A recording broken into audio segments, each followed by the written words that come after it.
హరే కృష్ణ. మనం చూస్తున్నది 51 శక్తిపీఠాల్లో ఒకటైనటువంటి బ్రజేశ్వరి దేవి. ఇది ఎక్కడ ఉందంటే హిమాచల్ ప్రదేశ్లో కాంగ్డా అనేటటువంటి జిల్లాలో ఉంది. దీన్ని చేరుకోవడానికి చండీగఢ్ నుంచి అయినా, సిమ్లా నుంచి అయినా, ధర్మశాల నుంచి అయినా మనం చేరుకోవచ్చు. చాలా ప్రసిద్ధి చెందినటువంటి బ్రజేశ్వరి దేవి మాత ఇక్కడ భక్తుల్ని కరుణిస్తూ ఉంటుంది. ఈ మందిరం యొక్క ఇతిహాసంలోకి వెళ్ళినట్లయితే దక్షుడు సతీదేవి యొక్క భర్త అయినటువంటి శివుడిని అవమానించడం వల్ల సతీదేవి స్వయంగా అగ్నికి ఆహుతవ్వడం చూసినటువంటి శివుడు దాన్ని సహించలేక సతీదేవిని తన వీపు మీద మోసుకుంటూ తాండవం చేశాడు. శివుని యొక్క బాధను నిర్మూలించడానికి, అంతేకాకుండా శివుడు ఈ విధంగా తాండవం చేయడం వల్ల సకల సృష్టి కూడా నాశనం అయిపోతుందని సతీదేవి యొక్క శరీరాన్ని 51 ఖండాలుగా విభజించడం జరిగింది సుదర్శన చక్రంతో మహావిష్ణువు. దీనివలన అమ్మవారి యొక్క శరీర భాగాలు 51 స్థలాల్లో పడిపోవడం వల్ల ఆ 51 స్థలాలకు శక్తిపీఠాలుగా భావిస్తారు. ఇప్పుడు మనం చూస్తున్నటువంటి బ్రజేశ్వరి అమ్మవారు ఏ విధంగా శక్తిపీఠం అయ్యిందంటే అమ్మవారి యొక్క ఎడమ ఛాతీ భాగం ఇక్కడ పడింది. అందువలన ఈ యొక్క స్థలాన్ని శక్తిపీఠంగా భావించబడుతుంది. ఈ మందిరం నూతనంగా కట్టబడినటువంటి మందిరం. ఒకప్పుడు పాండవులు అరణ్యవాసం చేసేటప్పుడంట పాండవుల యొక్క కలలో అమ్మవారు కనిపించి, మీరు ఎప్పుడు విజయోత్సవంగా ఉండాలంటే నాకు ఒక మందిరం కట్టండి, లేకపోతే మీ యొక్క సంతతి మీరందరూ కూడా నశించిపోతారు అనేసి స్వప్నంలో కనిపించి చెప్పిందంట. అందువలన వెంటనే పాండవులు ఇక్కడ ఉన్నటువంటి నాగర్కోట్ అంటే ఈ ప్రాంతాన్ని అప్పుడు ఆ విధంగా పిలిచేవాళ్ళు, ఈ ప్రాంతానికి వచ్చి అమ్మవారికి అత్యంత సుందరమైనటువంటి మందిరాన్ని కట్టడం జరుగుతుంది.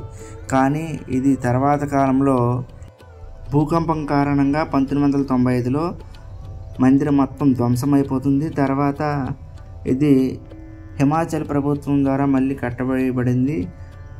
ఈ మందిరం అత్యంత పురాతన మందిరం అయినప్పుడు కూడాను ఇప్పుడు మనం చూస్తున్నది నూతనంగా కట్టినటువంటి బ్రజేశ్వరి అమ్మవారి యొక్క మందిరం. ఈ విధంగా చాలా ప్రసిద్ధి చెందినటువంటి అమ్మవారు విద్యాదేవతగా ఇక్కడ భావించబడతారు. చాలామంది భక్తులు వస్తారు. ఈ మందిరానికి వెనక వైపులా తారాదేవి మందిరం ఉంటుంది. దుర్గాదేవి యొక్క ప్రతిమలు కూడా ఉంటాయి. చుట్టుపక్కల భైరవ యొక్క మందిరం కూడా ఉంది. ఇంకా అనేక రకాలైనటువంటి భక్తులు ఇక్కడికి వచ్చి అమ్మవారిని పూజలు చేసుకుంటూ అమ్మవారి యొక్క అనుగ్రహాన్ని పొందుతూ ఉంటారు.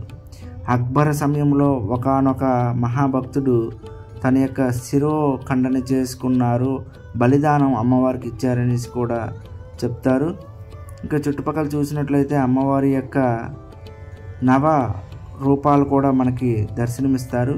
ఇంకా దుర్గా అమ్మవారు ఇక్కడ మహిషాసుర అనేటటువంటి రాక్షసుని సంహరించిన తర్వాత అమ్మవారికి కొంచెం గాయాలయ్యాయంట. ఇక్కడికి వచ్చి వెన్నని శరీరంలా పూసుకుంటూ ఆ యొక్క గాయాలని మాన్పించుకున్నారనేసి అంటారు. ఇక్కడ ఉన్నటువంటి శివుడు కూడాను అమ్మవారి యొక్క పతిగా భావించబడి వచ్చిన భక్తులందరినీ కూడా అనుగ్రహిస్తూ ఉన్నారు. మనం మెయిన్ లోపల ఉన్నటువంటి అమ్మవారి విగ్రహం చూసినట్లయితే అమ్మవారి యొక్క విగ్రహం వెన్నతో పూయబడి ఉంటుంది. ఇక్కడ ప్రసిద్ధమైనటువంటి పండుగలు ఏమంటే అమ్మవారికి నవరాత్రులు సంవత్సరానికి 2 సార్లు జరుగుతాయి. చాలామంది వస్తూ ఉంటారు. ఎస్పెషల్లీ శ్రావణ మాసంలో అయితే విపరీతమైనటువంటి జనసందోహం మనం చూడవచ్చు. అంతేకాకుండా మకర సంక్రాంతి రోజు కూడాను భక్తులు విపరీతంగా వస్తారు. కంపల్సరిగా దర్శించుకోవాలి.